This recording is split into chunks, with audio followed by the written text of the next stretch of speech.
முன்னேற்ற கழகம் அண்ணன் எடப்பாடியார் தான் பொதுச் செயலாளர். எடப்பாடியாருடைய தலைமையில பாஜக கூட்டணி அமைந்திருக்கிறது.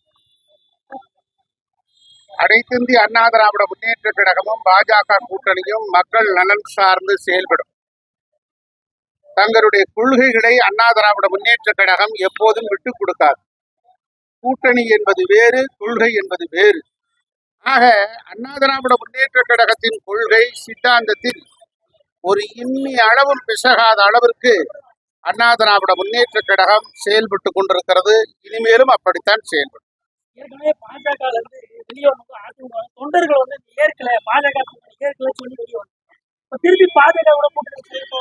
அதாவது காலத்தின் கட்டாயம்.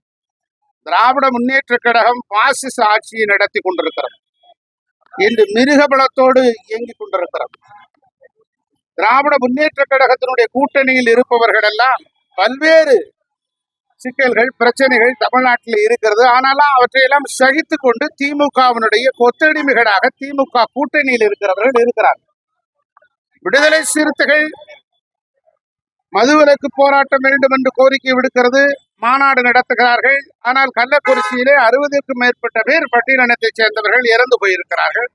இதை தார்மீக பொறுப்பேற்று நான் கூட்டணியிலிருந்து விலகிக் கொள்கிறேன் என்று அவர் சொல்லவில்லை. இடதுசாரி வலதுசாரி கொள்கைகள் வெவ்வேறாக இருக்கிறது.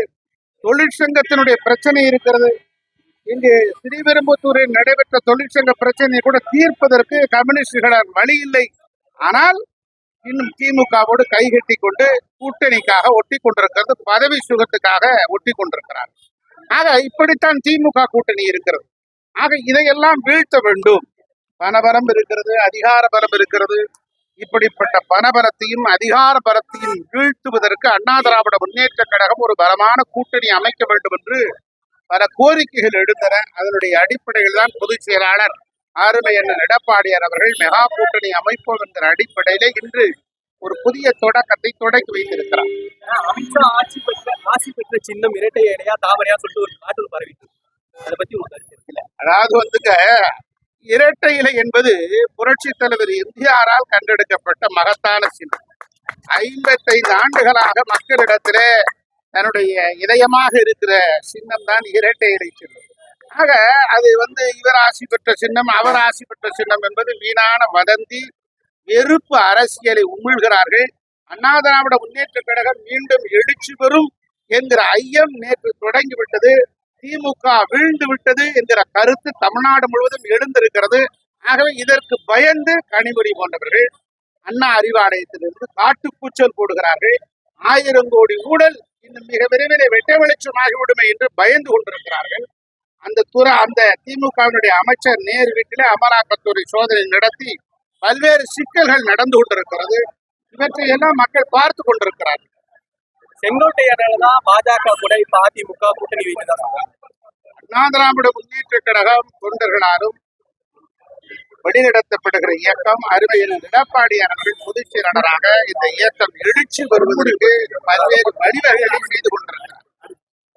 இந்த பொன்முடி தொடர்ந்து சர்ச்சையிலே சிக்கிட்டு இருக்காரு. அவர் மேல என்ன மாதிரி நடவடிக்கை திமுக எடுக்கணும்? அதாவது பொன்முடியை அமைச்சர் பதவியிலிருந்து நீக்க வேண்டும். சைவம் வைணவம் குறித்து மிகவும் கீழ்த்தரமான ஒரு தரம் தாழ்ந்த விமர்சனத்தை முன்வைத்திருக்கிறார். அதுவும் பெண்கள் குறித்தான தரம் தாழ்ந்த விமர்சனத்தையும் முன்வைத்திருக்கிறார். ஒன்றை நீங்கள் தெரிந்து கொள்ள வேண்டும். சைவமும் வைணவமும் ஒரு காலகட்டத்தில் பக்தி இலக்கியங்கள் தான் தமிழை வளர்த்தன. அதுல இருவேறு கருத்துக்கள் இல்லை. அப்படிப்பட்ட நிலையிலே அப்படிப்பட்ட ஒரு மதத்தை பின்பற்றுகிறவர்கள் சைவத்தையும் வைணத்தையும் பின்பற்றுகிறவர்கள் மனது புண்படுகிற வரை அந்த செயல் இருக்கிறது. ஆகவே பொன்முடியை அமைச்சர் பதவியிலிருந்து நீக்க வேண்டும். அதிமுக அஞ்சாவோட பெயர்ல புதிய கட்சி அது எங்களுக்கு கருத்து சொல்ல விரும்பவில்லை.